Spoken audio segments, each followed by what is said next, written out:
Welcome back. Episode 2, Killing Crickets. If you liked last week, oh my God, you're in for a treat. Because this week is kind of worse. No, it's we're gonna have some. We have a lineup of really funny comics coming on. We're gonna do some sets. We're gonna have some laughs. We're gonna do some comedy. No, yeah, it's gonna be a good time. Like I said, I think we got worked out some of the bugs in week 1. I think week 2 is gonna be a little better. The bugs, you motherfucker, you did it, didn't you? All right, yeah. So thanks for joining us on Killing Crickets. Let's watch some comedy. Yeah, stick around. We'll be back with some more Killing Crickets comedy. Before that, I was in Washington State. I was in a couple places. I did like some theater shows. I was in Everett, Washington one night, and another night I was in a place called Enumclaw, Washington. And some people like warned me ahead of time, like they were like sending me messages on social media, like, "Oh man, you should look this up before you go to Enumclaw." And I'm like, no. And, they were talking, and I ignored it. I didn't think it was that big a deal. But then I Googled Enumclaw, Washington. I felt bad for them because it's like the third thing on fucking Google. Like, if you Google Enumclaw, it's like enumclaw.com, Enumclaw weather, and then some dude died getting fucked by a horse. And it's like, Jesus Christ. Like, they're never going to push that down to page 2, are they? Like, there's not going to be enough that happens in fucking Enumclaw for them to push that one down. You're like, yeah, no, who cares about that thing? No, I mean, the guy died, yeah, I don't know what he thought the best case scenario would be there. Like I don't know why he thought, like, oh no, we'll just walk away kind of fucked up, and we'll just go back to work, you know. Like, I mean, they said it was like a group of guys. They used to go out, you know, because you wouldn't want to do that alone. And I mean, you got to be brave just to bring that shit up with your friends, don't you? I mean, you know, it's not like hey, you want to go bowling? You're going, I'm bored with that. What else? It's like, you want to go sneak onto a farm and have horses fuck us? It's like, because if your friends say no, you're probably not going to see them again either. You know, it's like, I mean, it's like, that's not the type of thing they just go, nah, what else? You know, it's like, that's the type of thing. It's like, you don't get past that suggestion, you know? I mean, it's like, you're really rolling the fucking dice, man. Oh, guys, like, as I said, I love smoking weed. Any weed smokers in here? You guys smoke? Yeah. Like, I love to smoke weed, pretty much everything I do. But the most favorite thing that I love to smoke weed is when I go to the grocery store. I love it! I go, they say you shouldn't go hungry and you shouldn't go high, and I do both of those things. Because I'm filling a cart, you know what I'm saying? Like, they're like, oh, if you want to be healthy, you should shop around the outside of the store. Oh no, I'm going down every aisle, baby. Everything bagel seasoning? Yes. Valentine's Day cupcakes? Yes, please. You know what I'm saying? Like, maybe I do need a cheese grater on this row. I don't know what I'm grating cheese. That's on another row. I might have to get grater and cheese, 2 for it. You know what I'm saying? Like, I'll tell you, I will stand by that frozen food section a long time because I will fuck with that air fryer all day. I'm like, what else can I fry in there? What else? I'll fry some soup. I don't care. I'm trying everything. You know what I'm saying? How we doing, wise guys? I'm your bartender tonight, by the way, and I don't think you're drinking enough, but that's just me. Definitely not for this set that's about to go down. No, my grandmother is schizophrenic, right? She was electrocuted in the 70s for it. And my cousin is in prison because of her schizophrenia, which is why I go by that I'm spiritual. I refuse to believe I should be instated in an institution. Anyways, yeah, no, it's different. It's different being able to talk to your ancestors or spirit or like what. Excuse me, 1 second. What the fuck do you want, Grandma? Yeah, I'm gonna get to the bird story. That was your idea. I'm about to do this. One second. Anyways, so I had this pet parakeet, this bird, and we would put it up by over our like wood stove, you know, like in the family room and stuff, and it died suddenly. So we went and got another parakeet and we put it up, you know, in the thing, and it also died. And we were like, what the fuck is happening? And we took it to the vet and we realized that because we had put it above a wood stove, we had cooked the birds to death. Yeah, which is why for the longest time I thought the saying was killing 2 birds with 1 stove. A 10-year-old, people were like, no, Anne-Marie, it's killing two birds with one stone. And I was like, no, I was there. I have PTSD from it. Dropping flies like everywhere. It's crazy. I don't know if that went over well, Grandma, honestly. Your ideas are kind of out there. Yeah, I can talk about that. Yeah. I don't give a shit what Grandpa's doing. I'll talk to you later. Anyways. Sweet. All right. So the dead birds. Yeah. So that's for real. That's a real thing. So wait, there were two of them that died, and then 2 parakeets died. You know, when you get one parakeet, you just get another. It's just. Well, yeah. I mean, how attached are you gonna get to? Yeah, exactly. It's not like I'm cuddling with it every night. It's not like you take him to bed with you or something. Yeah. It's. But it's we slowly cooked them to death. It's like your house died. is a fucking coal mine. Exactly. Well, that was what I thought. I mean, it's like the parakeet or the canary. Right, exactly. Yeah. The singing no longer. Because the parakeet doesn't work for why don't they just take a parakeet? Yeah, it makes sense why my family is so sad and depressing. That is, exactly. I mean, I understand that. It's just a metaphor for my childhood. I'm just now realizing. Yeah. That's what I need to include in that joke is what I'm realizing. Well, I mean, your pet bird's one of those ones though too. It's like, it's not like your dog. If your dog dies, nobody's gonna be like, oh, where's that parakeet? Right. Yeah. Pesky so nobody really knows parakeet it. that was in the corner all the time. That's kind of a personal pet that nobody really knows about. So, right. Yeah. It turned out to be just an appetizer. That's we cool. Just use it. That's cool. I like the schizophrenia. I like you talking to the walls. I gotta figure that out. That's good. That's good though. I love it so much. That's smart. Okay. Yeah, I like it. I gotta figure out how to do that longer because, like, here for 3 minutes, when you start talking schizophrenia, it's do or die for 3 minutes.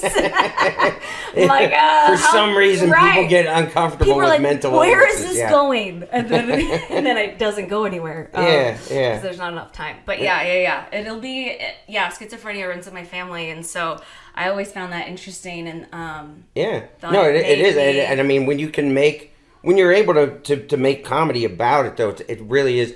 It not only is it a lot of times the best comedy, but it's.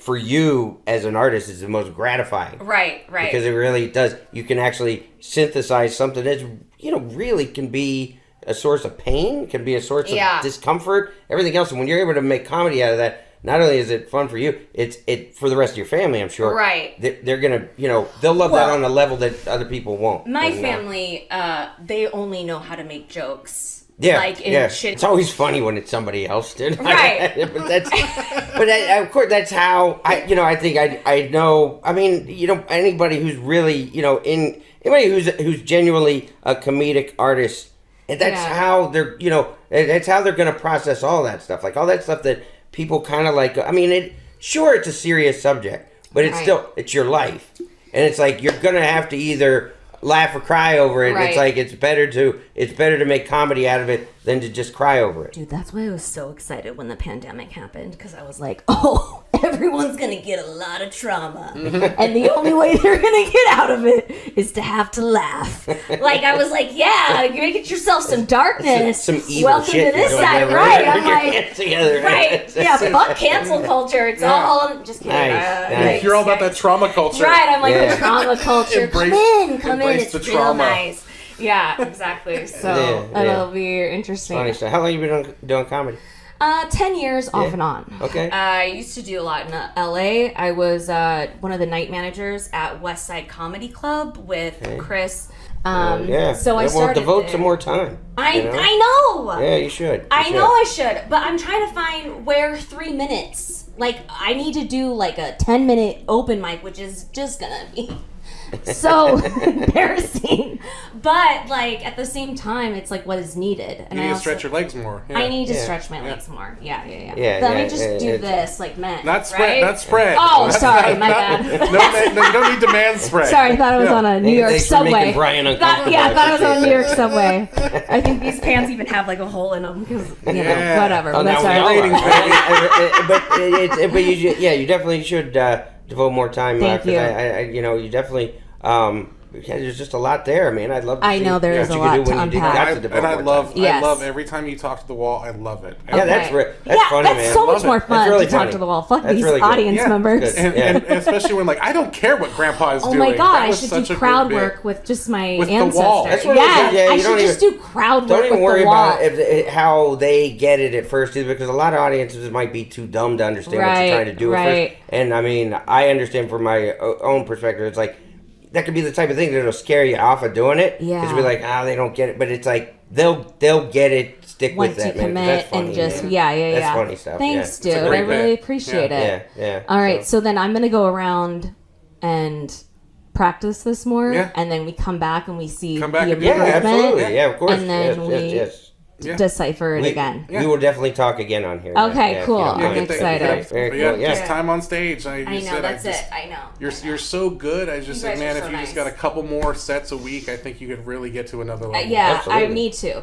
That's the goal, and that's the only goal, and that's what's going to happen the next time I come in. Well, and here. that's part of why you work here at Great Wise I, Guys. and I know the experience also. Like, well, you're brave enough to actually go up there on stage with your Wise Guys shirt on. So when I was a doorman, like I just like I would check IDs with the people that were going to be my audience upstairs at the comedy store, and I couldn't. For some reason, I felt like I was like Clark Kent or something. Like I was like if I put on a different shirt, they weren't going to recognize me. And but I always had to bring a different shirt in. Yeah, people are always doing a double take too. They're like, "What? It's like, yeah, right. I know. Yeah, I'm Wait, not he's the- just a server or bartender. I Or you actually have can hear other that things one in my person life. like 3 minutes in finally get it and go, hey, wait. It's like, dude, really? Everybody else got this a while ago. So, totally it's definitely something it'll make you stronger though too, because it's like you just have to sort of do comedy on the fly while you're thinking about other stuff, you know. And then you're just like, okay, I gotta shift gears and go be a comedian. So That's it the actually best. does help you. So, Yes. yeah. You know, I still go on stage and doubt whether I should be up there or not. So it's like you really, you know, which it's a healthy amount of humility that you should have anyway. But I think it's definitely like you won't see how strong you've gotten until you look back at it and go, oh wow, I was really strong then. But wherever you are currently, you're never gonna feel like, oh, I got this shit figured out, because it's you're never gonna feel that way. So It's never it. you're doing well, whatever it is. Seriously, you're doing great. you. I think I really, I just hope you get to devote more time, because I think Thank really, you. That's what I want to do. Yeah, and I think it's definitely worth that time. Okay. Yeah, absolutely. Yeah, I think you got appreciate it. Guys. Yeah. Thank you, Anne Marie, Wow, for coming on Thank you with for us. sitting down with us. Special time we just had. Yeah, Yeah, absolutely. come back again, and we'll work on this bit, and we'll keep You it gonna going talk to the wall forward. now? Yeah. I was on the phone the other day with my my brother, and I like to talk to my brother about the past because that's all that we have in common at this point. So I was bringing up our family and how my cousin, even though she, like I said, she's schizophrenic, she's in prison, she was caught to go to prison because there were 14 cop cars that were passing her, and they had to put a strip down, you know, for her tires to pop so they could stop her, right? I remember my aunt was telling me this story, and I was like, I didn't hear this on the news or anything. Like, what was this? And she goes, oh, praise God. You know, there were a lot of deaths that day, so we didn't make the headlines. And I was like, yeah, that's a blessing. It really is. Anyways, thank you so much. I'm Anne Marie. I appreciate it. So that guy's mom got fired for being a psychic. If she was good at her job, she would have seen it coming. So do you guys believe in God? Kinda? The guy who went to jail kinda believes in God, okay. Did the doubts creep in after you got thrown on the back of the motorcycle and you had to ride bitch to the police station? Is that when your doubts crept in? That's from earlier in the show, guys. I happen to know that God is real, for a fact. I once had a prayer come true, guys. I once had a prayer come true. When I was a little kid, I had this teacher I didn't like, and her name was Mrs. Richards. But she was a real bitch. We would call her Mrs. Bitchards. It was very clever of us. Right? Now, guys, I feel like I need to be honest with you. We weren't actually that clever. We called her Mrs. Dix. It was a lot less clever. I came up with Bitchards pretty recently. But it's the night before I had to go to her class, right? And I didn't want to go to her class the next day. So before bed, I prayed to God that we would have a substitute teacher the next day at school. So the next day I go to school, and my prayer had been answered. We had a sub. She didn't go to work that day. Now, later I found out that night, Mrs. Richards had been murdered by her ex-husband at 9 p.m. I prayed for that at 8:45.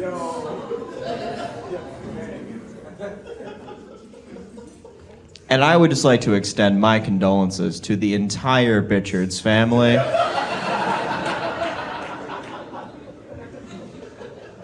I really didn't mean it. Well. Okay.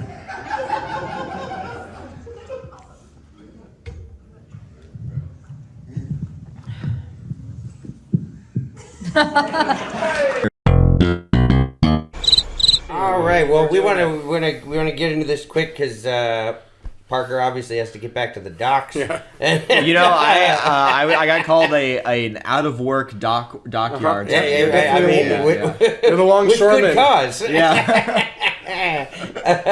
Man, that was a great set. I saw you. We saw you working that bit a couple weeks ago, and that's great, man. I wasn't able to catch it, and almost the same shit happened tonight too, because some guys He started talking to you as soon as you while I'm fucking... watching your first part of your set, and I successfully just kind of was enough for him to go away, but it was great, man. Thank you. It was really. I love the tie. I don't know if you did it at the end before because I didn't catch it, but the entire Bitchards family. That's great. That doing that solved like my main gripe with that joke, which was the big laugh wasn't at the end. Yeah. So I've got a nicer laugh at the end of the joke now. That was nice. solid, man. Yeah, that was and then really good. the other little thing I added was actually kind of based off. I don't know if you remember saying this, but you said. When you first heard Mrs. Butcher, you thought I was gonna do like a Dick's joke. I did. So I thought about throwing that shoehorning that in. I tried that for the first time tonight. Okay, so that was from our conversation. Yeah, that was that. Yeah. And I thought it landed pretty good. Yeah, I thought it was. I thought it was just a good little like quick tag. No, that was great. Yeah. That worked great the way you were. Because Like, Mrs. now we Richards weren't was that such a good creative. laugh. That was Yeah. good, man. Yeah, That was and then good. you stack the dicks on top of it because it's like it kind of gives them more of an explanation of the story, Right. Where it also like opens the wall of like, come on guys, this is comedy. Yeah. You know, like it's. And now my only other gripe with that joke is that it's a true story. There's a real lady that got murdered, and her family is out there. Yeah, right. So that might make its way back to the picture. Hopefully they might follow the find- podcast. Yeah, Yeah. they might hear about it. Well, I think they'll even say, "Oh, it was worth it." You know, it was worth. And what a good bit you got out of that. Yeah, well, like, out of our family tragedy. Yeah. But, Hey, remember when our dad murdered our mom? There's some guy talking about it. Yeah, he got a bit out of it. Yeah. Oh, well, good for him. All right. Yeah. But you know what I'm always impressed with whenever I watch you do comedy is you really do have you have a comfort with a slow burn. Yeah, Which is awesome. I like it really that a lot. It's really cool, man. I like playing with suspense. I think that's a very funny Yeah. thing. I like to feel the vibe in the room and like of them going like, "Oh God, what is he gonna say?" Yeah. Like I want Yeah. that. I want to like try to elicit that. Or even the way you closed your set tonight. I love that. Yeah. Like you're like I have 15 seconds left, so your last 15 seconds were just silence Yeah. of you basically putting the stage back together. It was Yeah. funny, man. It's I do that at open really- mics sometimes. I think that's fun. It's really fun. I mean, because it takes a lot of it takes a lot of like really intelligence to know that's going to be funny because you're risking, like, you know, like, okay, I don't say that, I just do this and then Yeah, I don't even remember. You know? I don't even remember thinking of like coming up with that. I think I just did it one It's night. just an instinct for you, man. Yeah, It really I is. just did it one night, and I think it's fun. Yeah, it's great. No, and just, I mean, because you know, with you know the set you just did, okay, 3 minutes. Mm-hmm. In that 3 minutes, I mean, you know, your punchlines are like all strong enough that like, it seems like there's a lot more of them, honestly. Like, because you're able to, like, that joke, you're able to stretch it out enough that it's like, okay, these are really good. You slow deliver the whole thing, and it's like, you know, I mean, it's just the way you stretch it out. It's just very artful, and it's your own style. Oh, thank you. Awesome. Really, and that means a lot. It matters a lot when you're doing comedy and you're going forward to have such a, you know, an inherent unique quality about how you you craft your comedy, man. Thank you very much. I appreciate that a lot. I really do think You're one of the best, I think, in town at the deadpan. Like, Yeah, you just Thank you. the cadence and just the, like I said, you will let a joke breathe and you will let a silence sit there. Yeah. And Yeah, so many people are deathly afraid of the silence. Yeah. That they just like, that didn't work. Let me go on to the next joke, and you're just like, take it in, people. Yeah. Take it in. I do a lot of, I don't know if like wordplay is the right word, but I do like, I guess clever is the way to like think, like they're not like jokes that you like, not like they have to think about. I don't know the best way to put this, but like you have, like, it takes a second or two. Well, you have you know, just like I can't come from the point of view where I feel like I'm like, I think we talked about this before, but like I'm talking down to the audience. Yeah, I like to do that. Ain't gonna come right from me. But you have a like almost like a regal quality to like your voice, your delivery, not your outfit. I mean, it's Spencer for hire. Not your Really. Shirley. You know what? So you know what's going on? It hit 40 degrees in Las Vegas. I'm from here. I've lived my entire life in the Mojave Desert. I'm freezing right now. You ain't got to justify that. I threw on every warm. This is the warmest outfit I own. Yeah, man. No, but it is. You're able to come from that point of view, which is just, you know, to know that about yourself and to be able to write from that. It's just, man, it's brilliant, man. Thank you very much. You did some really good comedy, man. I Thank really you. like watching you. Thank you very much. Good set, dude. Thank you, buddy. And we'll have you on to see where you finish up with do it. it. Yeah. Absolutely. Yeah, fan. So I will stone my way through the whole grocery store, guys, and then I will get there with a full cart, and I get up to the front, and what's not there? A checker. It is self-checkout. And I'm like, God damn it, if I was gonna know I had to pick up a shift today, I wouldn't have got high before I came to work. You know what I'm saying? Like, so now I gotta go check myself out, and I'm scanning the stuff, you know, and like they get so mad at me because I don't ring everything up. And I'm like, dude, I'm not good at my job. You know what I'm saying? Like write me up. I'm sorry. You know, you're the one that told me I had to come in today. You know what I'm saying?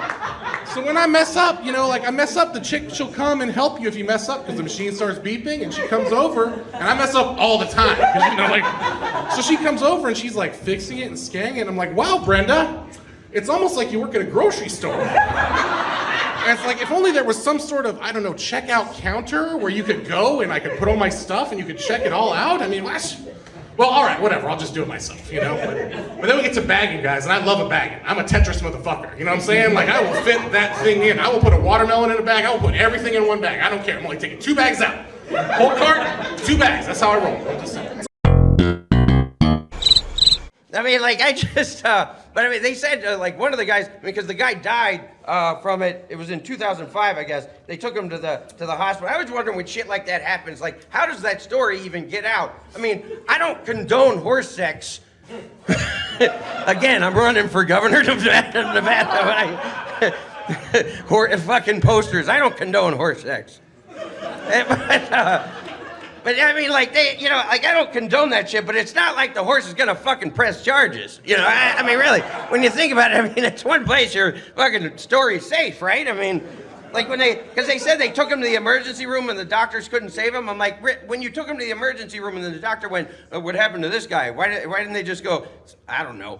You know, I don't know. We just saw him outside. We're going bowling, actually. I gotta get the fuck out of here. But I mean, it's I mean, like, yeah, one of the guys actually, one of the guys in the group actually went to prison over it, which, if there's one guy who's not afraid of prison, this guy who has fucking horse fucking experience, I guess, it's like, unless your celly's a fucking elephant, I think you're gonna be all right. It's like, what are you gonna scare me? Yeah, whatever. Shut up, Bubba.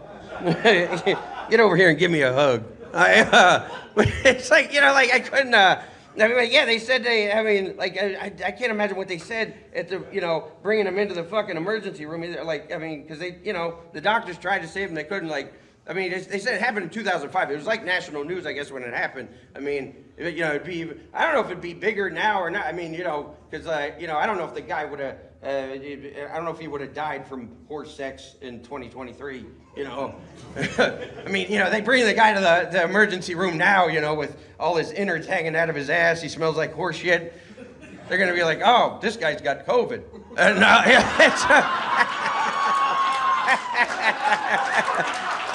vote John Caparulo, 2024. All right. The Enum Claw bits. I finally have another Tonight Show set. It's great. I think that horse fucking is ready for prime time. Yeah, right. Baby. I'm sure I can clean that one up a little bit. No, yeah, we'll just take it to it's always fun doing because I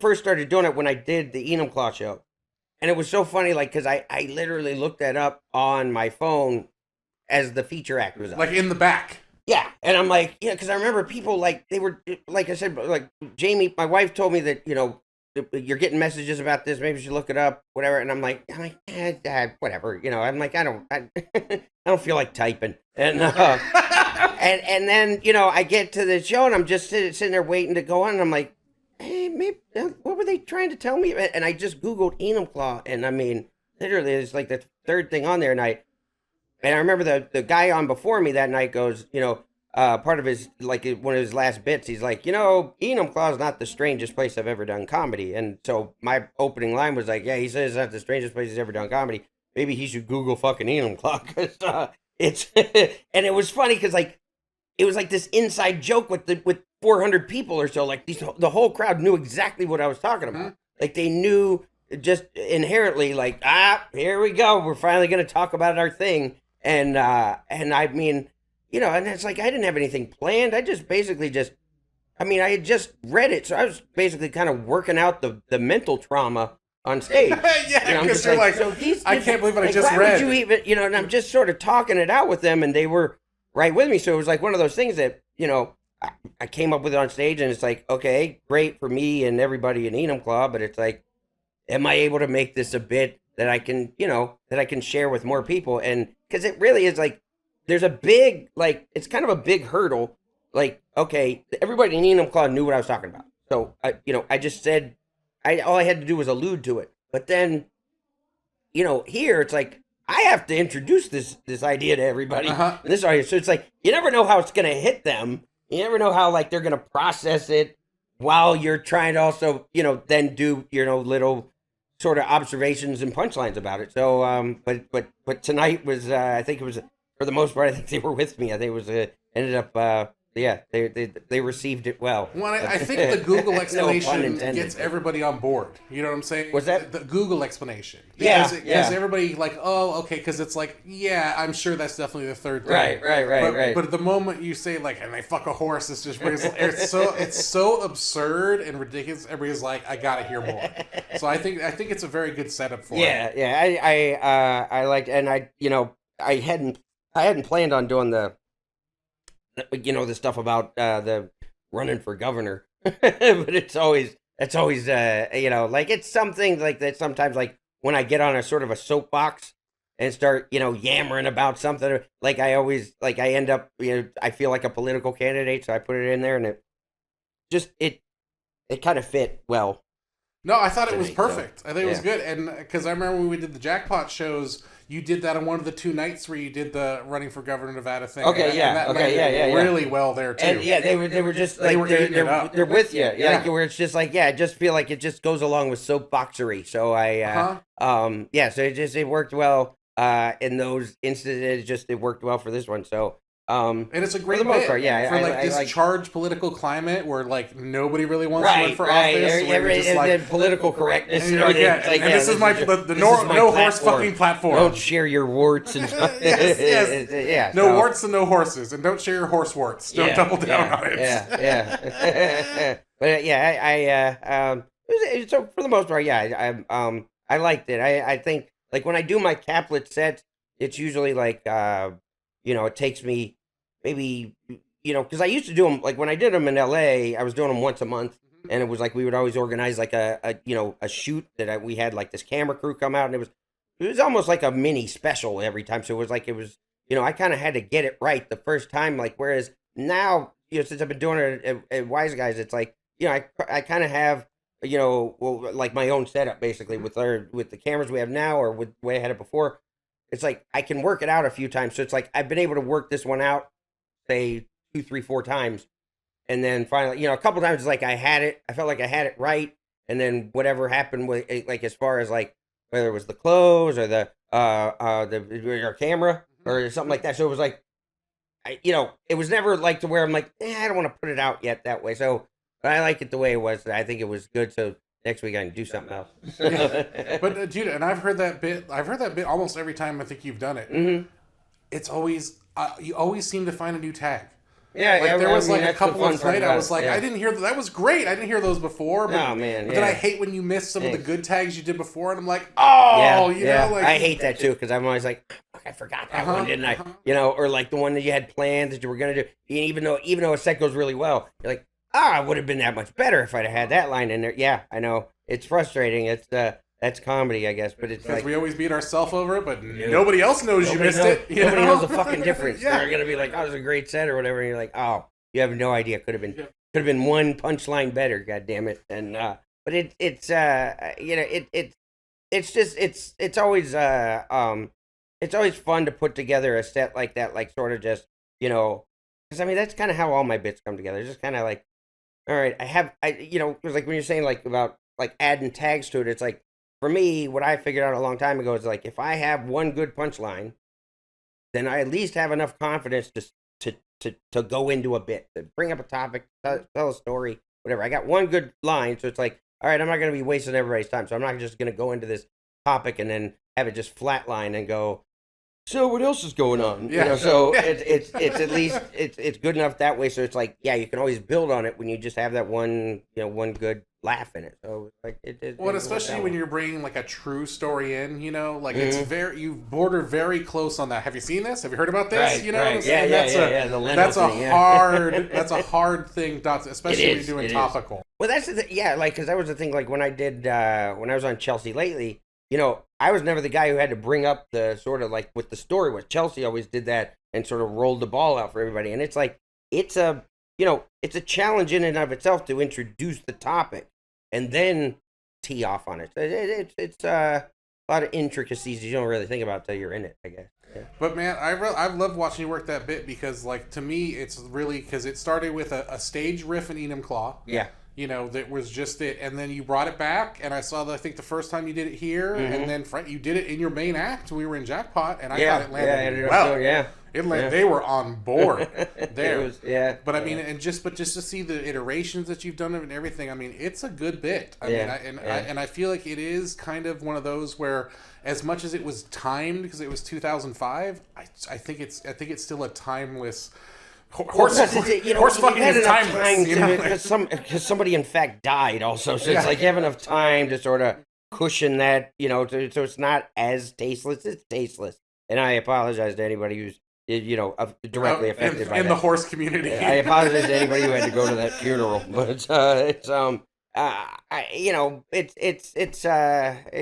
it's always just fun to find a new bit to talk about.